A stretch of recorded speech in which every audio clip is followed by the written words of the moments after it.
Capítulo 41. De vuelta al escenario. Así que es él. Qué interesante. Mencionó la Aeldari de la izquierda, aquella que miraba a Kanan con curiosidad. Es mucho más pequeño de lo que pensaba. Habló el Aeldari macho de la derecha con algo de decepción. Tal vez sea una anomalía. Más bien un error de la sedienta. Su nombre es muy extraño. Más propio de un Monkain que de un orco. Los dos extremos del consejo comenzaron a parlotear sobre el recién llegado sin muchos escrúpulos. Kanan los veía y no sabía si pedirles que se callaran o lanzarles una piedra, pero dado que Lit se mantuvo serena, él prefirió hacer lo mismo. Además que la mirada punzante del Aeldari del centro sobre él le provocaba un fuerte escalofrío. Entonces, es suficiente. habló la que parecía ser la líder del mundo astronave. Sus palabras fueron absolutas. Tan pronto su voz se hizo presente, los otros dos miembros del consejo hicieron absoluto silencio, regresando a la estoicidad que presentaban cuando Kanan ingresó en la sala. Entonces, ella continuó. Supongo que tienes preguntas. Tantas como nosotros. Pero supongo que es descortés que no nos hayamos presentado apropiadamente. A mi derecha se encuentra Riot Kalun, autarca del mundo astronave Cernunnos y señor de la guerra. Mientras hablaba, su mano se alzó hacia la derecha, señalando al Aeldari portador de la armadura aún estando en el interior de su reino, el cual ni siquiera se inmutó cuando él y Kanan intercambiaron mirada. A mi izquierda se encuentra Miecha Giasith, vidente y aspirante al puesto de gran vidente del mundo astronave de Cernunnos. Al escuchar su nombre, la Aeldari mencionada, aún sentada sobre su silla trono, inclinó la cabeza levemente en señal de respeto y agradecimiento por lo que Kanan y el resto de orcos habían hecho. Cosa que no le hacía mucha gracia al Aeldari macho. Y finalmente, me presento como la gran vidente del mundo astronave de Cernunnos. Máxima autoridad y guía de nuestro pueblo, Neyat Tef. Kanan lo sintió. El orco de pelo blanco sintió el peso de las palabras. Cada letra gesticulada por esa Aeldari estaba cargada de un poder que él no era capaz de entender. Ella hablaba en idioma Aeldari, pero su voz estaba cargada de energía. Kanan la miró a los ojos. Esos ojos afectados por la ceguera, pero que se fijaban sobre él como la mirada de un tigre sobre su presa. Kanan lo supo. Ella lo veía. Lo veía no como un orco. No como el caudillo de la horda. No como el campeón de Gorko y Morko. Nada de eso. Ella lo veía como lo que realmente era. Como lo que fue. Como lo que será. Kanan nunca antes había experimentado una lectura de mente en su contra. Era extraño. Su cabeza dolía un poco, pero nada que no pudiese resistir. Aún así, se sentía extrañamente vulnerable. No había secreto que fuese capaz de esconder. No había juego de palabras que pudiera usar para confundir a sus interrogadores. No había nada que pudiese hacer, y lo sabía. Porque Neyat se lo dejó bien en claro tan pronto accedió a su mente. A sus recuerdos. La Aeldari ya lo sabía todo sobre él. La pregunta era: ¿sería este orco digno de confianza? ¿O sería otro embustero más cuyas palabras escondían sus verdaderas intenciones? Solo Kanan sería capaz de decidir tal cosa. Como guerrero que era, Kanan supo admitir la derrota. Este era un campo de batalla que desconocía, y sabía que había perdido tan pronto vio a la gran vidente a los ojos. No tenía sentido mentir en este punto. Aunque la verdad puede que tampoco fuese una buena salida para su controversia. Kanan lo contó todo. Todo. Sin reservarse la más mínima pizca de información que su mente fuese capaz de recordar. Su historia comenzó cuando Slanes hurtó su alma de las garras de Nurgle, hasta el punto de la historia donde se encontraban. Todos escuchaban, y diferentes reacciones fueron visibles en los gestos de los presentes. Riot se mostraba colérico tras cada palabra que Kanan decía, aunque esa no era más que una estratagema para esconder su propia preocupación ante lo que escuchaba.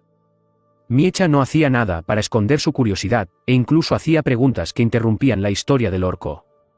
Algunas incluso innecesarias, pero no podían culparla. Ella parecía ser alguien curiosa por naturaleza, y no todos los días puedes escuchar la historia de un ser tan extraño como Kanan. El propio Thracin el Infinito estaría celoso de no ser partícipe de tal acontecimiento.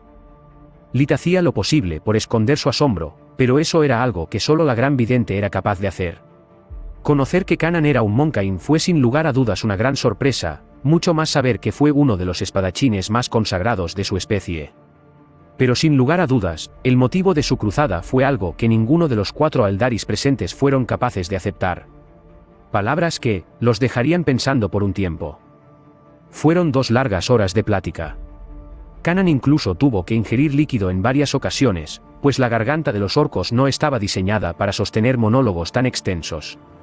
Ahora, Lit y Kanan se encontraban a las afueras de la Cámara del Consejo, pues la reunión con los altos señores del mundo astronave había finalizado.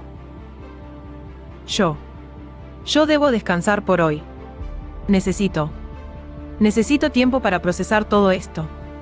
Creo que yo también lo necesito. Te llevaré al Coliseo para que... Recuerda el camino. No tienes que preocuparte. No había que ser muy listo para darse cuenta. La Eldari no estaba muy bien psicológicamente tras escuchar lo que dijo, así que un poco de tiempo a solas sería bueno tanto para ella, para que pudiese aclarar su mente y pensar las cosas con calma. Y tal vez tomar la decisión correcta. Y también para él. Una pequeña despedida y ambos tomaron caminos separados. El andar de Kanan hacia el Coliseo fue lento, lo suficiente para que su mente pudiese encontrar las respuestas que necesitaba. Respuestas que ya conocía, pero se negaba a aceptar. Ya fuese por miedo o indecisión, pero que tarde o temprano, conducirían a un inevitable destino. La llegada de Kanan al Coliseo fue tan animada como la vez anterior. Después de todo, un buen puñetazo es el mejor saludo para un buen orco. Aunque tener que dar 100 de ellos podría resultar algo engorroso, pero... son orcos. Así son felices. No pasó mucho tiempo para que Kanan encontrase un lugar tranquilo. Sentado desde una de las gradas veía a los orcos pelear sin descanso. Cualquiera pensaría que estaban locos, pero verlos sonreír mientras recibían un golpe en la cabeza era una escena muy contradictoria. Y al poco rato, Murray se acercó y se sentó junto a su caudillo. Al fin algo de tranquilidad. Han pasado muchas cosas. No hay nada como una buena pelea, pero incluso los más fuertes necesitan un buen descanso. Sí, los más fuertes. Para Murray no pasó inadvertido el tono triste de su señor. Al voltear la mirada, pudo ver a Kanan con la vista perdida sobre el interminable cielo artificial del mundo astronave. Perdido en sus pensamientos. Y solo había algo en lo que podría estar pensando en ese momento. Curnet, David y el resto de la horda. ¿Crees que los volvamos a ver? Yo no lo sé. Tanto Kanan como Murray dejaron escapar un suspiro pesado. El recuerdo del pasado era tan cálido como triste. Recordar los sucesos en Aten 3, cómo fueron desterrados del campo de batalla tan bruscamente, era una sensación dolorosa tanto física como mentalmente. Pero no tanto como la incertidumbre del destino del resto de los suyos. Murray. Se dirigió a su subordinado y amigo más confidente con un tono dudoso, pero decidido a no retroceder. Hay algo que debo contarte. Algo que debía contarte hace mucho tiempo.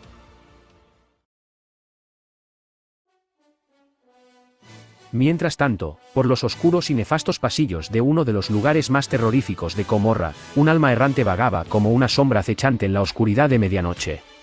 Pasillos infestados por el fétido olor de la sangre fresca, donde grotescas esculturas de carne y hueso fueron moldeadas para decorar lúgubres paredes negras.